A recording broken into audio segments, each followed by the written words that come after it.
Hi, I'm Kiran. This is my patient assessment, and this is my handy-manny, Jake Scott.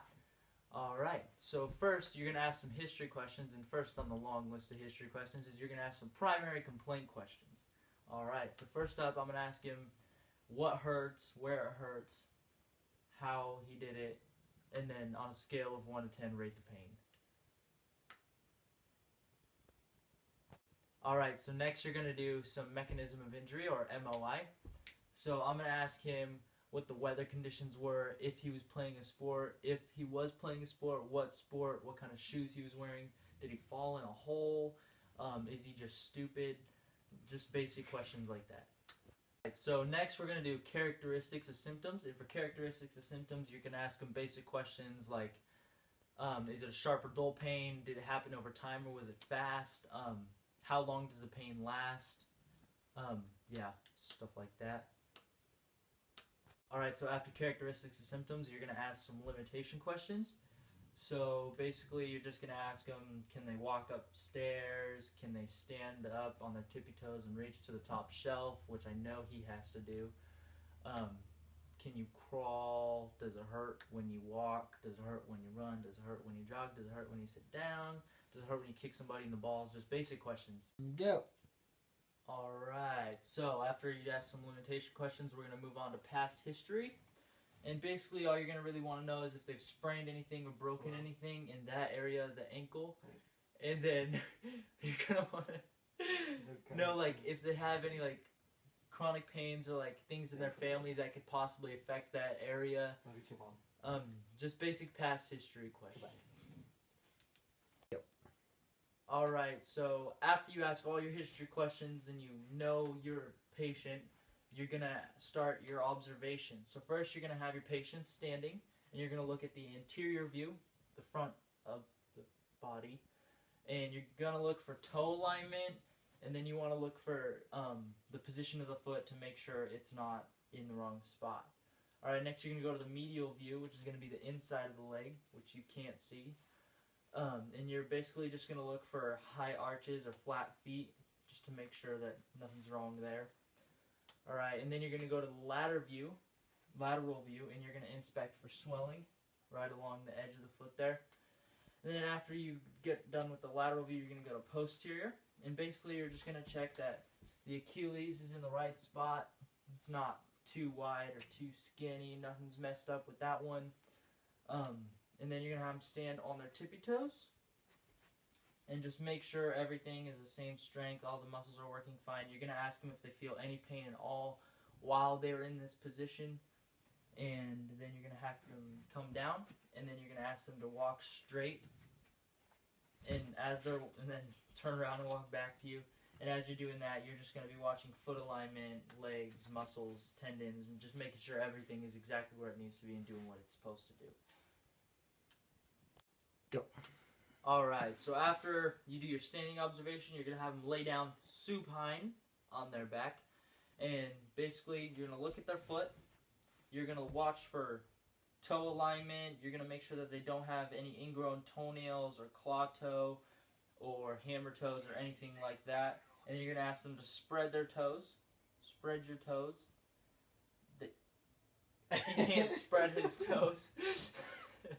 So that's interesting. That's definitely something you would write down. Hey, I got it. Go. Alright, so once you're done with the supine observation, you're going to flip them over onto their stomach. And then we're going to look at the prone observations here. And what you're going to observe for is plantar warts, calluses, and ulcerations. Alright, so after you're done with your observations and you're finished prone, supine, and standing, we're going to move on to palpations. So, first you're going to want to palpate for the medial malleolus, and then you're going to palpate for the lateral malleolus of the ankle. Next you're going to go to the posterior heel, and you're going to feel for both sides of that Achilles tendon there, make sure there's no tenderness or pain. And you're going to drop that. Then we're going to go to the peroneal tendons, which are posterior and inferior from the lateral malleolus, so right in there.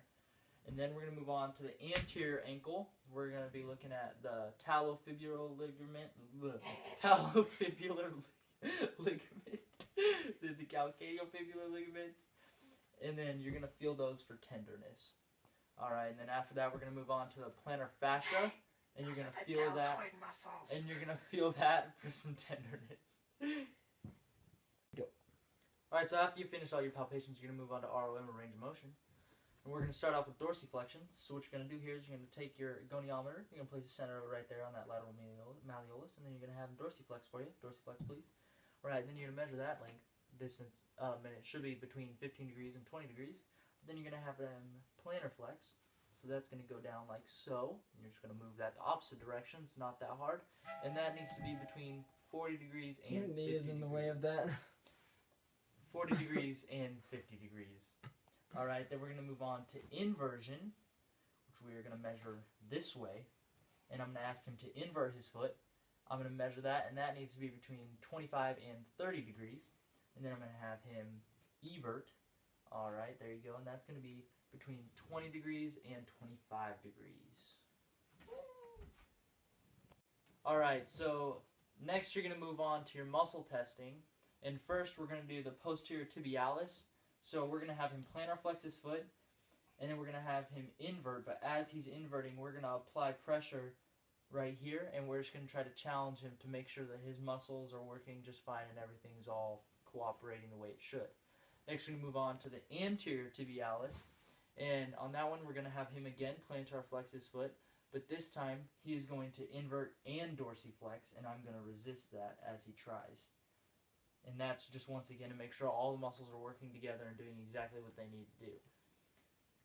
Alright, and then we're going to need to go to the peroneus longus and brevis, which he is going to plantar flex, and I'm going to resist that by pushing up and trying to dorsiflex. Alright, and he's fine. He's good. And then next we're going to move on to his extensors. And I'm going to try to resist extension of the big toe. So what I'm going to do is I'm going to pull on it. Yeah, I'm going to do this while he does that. And just make sure it works just fine. And then we're going to go to flexors. And as he's flexing his big toe, this is flexing. This is extending. My fault. I'm going to try to resist that as well. Alright, so next we're going to do special tests. And the first special test I'm going to show you today is the anterior drawer test. So what I'm going to do is I'm going to put pressure here on the top of his ankle on the anterior side. I'm going to grab the bottom of his calcaneus, and all I'm going to do here is I'm going to pull up, and I'm going to feel the ankle moving up from the tibiofibular joint. And all I'm feeling for is make sure that the muscles are tight and then it bounces back like it's supposed to. And I want to make sure that I don't have full reach. I shouldn't be able to pull the foot up too far or anything like that. Next, we're going to do the apprehension test. And I'm going to pause the video. Alright, so, and then lastly, we are going to do the apprehension test. So what I'm going to do is I'm going to feel for the ATF, which is going to be right back in here. And then what I'm going to do is I'm going to plantar flex his foot, and I'm going to invert it. And all I'm feeling for is any weakness in muscles, tenderness, just issues in the ankle in general. Alright, and that is going to conclude my patient assessment on Jacob Scott. Alright. And to let you know, this is real, this is me.